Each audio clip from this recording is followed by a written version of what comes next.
হে everyone, চলো আজকে তোমাদের সাথে শেয়ার করি কিভাবে আমি বিস্কুট চিজকেকটা বানিয়েছিলাম।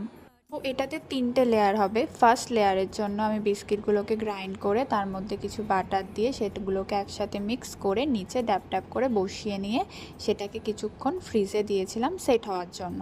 আর এদিকে বানিয়েছিলাম বিস্কুট স্প্রেডটা, তার জন্য বিস্কিটগুলোর মধ্যে কনডেন্স মিল্ক আর একটুখানি বাটার দিয়ে ঘুরিয়ে নিয়েছিলাম। একটু দুধ দিতে হতো, আমার কাছে ছিল না বলে আমি দিইনি।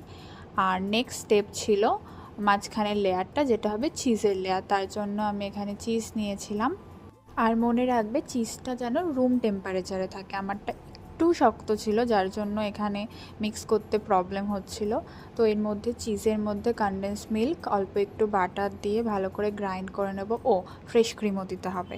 তো এখানে আমি হাত দিয়ে করতে পারছিলাম না, তাই জন্য আমি তারপরে ইলেকট্রিক ব্লেন্ডার দিয়ে করেছিলাম আর একটুখানি ভ্যানিলা এসেন্স দিয়েছিলাম। তো বেশ কিছুক্ষণ টাইম লেগেছিল যেহেতু আমার চিজটা একটু শক্ত ছিল।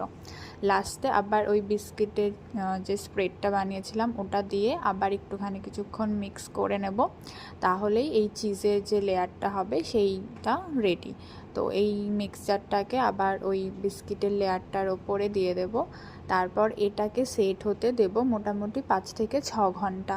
আমি ওভারনাইট সেট হতে দিয়েছিলাম। তো তোমরা তোমাদের সুবিধা মতো করতে পারো।